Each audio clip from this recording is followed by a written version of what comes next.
Hello friends, welcome back to my channel. இன்றைக்கி நம்ம வீடியோவில் ரிலேஷன்ஷிப்ஸ் பார்ட் 3 தான் பார்க்க போகிறோம். நம்ம வருங்கால கணவரை ஃபியான்சே அப்படின்னு சொல்லுவோம். வருங்கால மனைவியை அவங்களையும் ஃபியான்சே தான் சொல்லுவோம். பட் ஸ்மால் டிஃபரன்ஸ், சிங்கிள் வந்து கணவரை சொல்லும்போது சொல்லுவோம், டபுள் மனைவியை சொல்லும்பொழுது. முன்னோர்களை என்னென்னு சொல்லுவோம்னா ஆன்சிஸ்டர்ஸ் அப்படின்னு சொல்லுவோம். நம்மளோட கொள்ளு தாத்தா கொள்ளு பாட்டியை என்ன சொல்லுவோம் அப்படின்னா கிரேட் கிராண்ட்பா அப்படின்னு சொல்லலாம், கிரேட் கிராண்ட்மா அப்படின்னு சொல்லலாம்.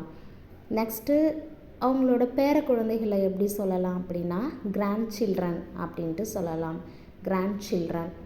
நெக்ஸ்ட்டு உடன் பிறந்தவர்களின் மகன், அதாவது நம்ம கூட பிறந்திருக்காங்க இல்லையா, அவங்களோட சன்னாக இருந்தால் நெஃப்யூ அப்படின்னு சொல்லலாம்.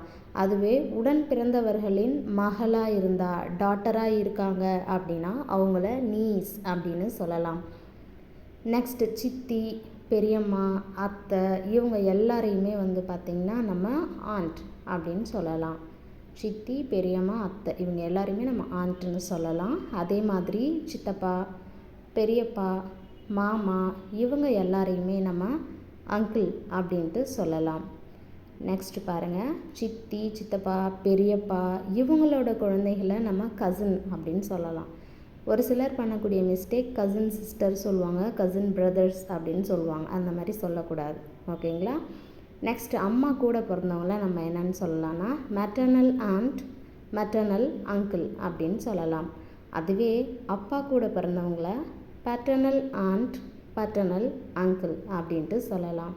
இந்த மாதிரியான வீடியோஸ் உங்களுக்கு வேணும் அப்படின்னு நினச்சிங்கன்னா மறக்காமல் நம்ம சேனலை ஃபாலோ பண்ணிக்கோங்க. தேங்க்யூ ஃபார் வாட்சிங். ஃபாலோ பண்ணிக்காமல் பார்க்குறது மட்டும் இல்லாமல் சப்ஸ்கிரைப் பண்ணிவிட்டு லைக் பண்ணுங்கள். தேங்க்யூ ஃபார் வாட்சிங்.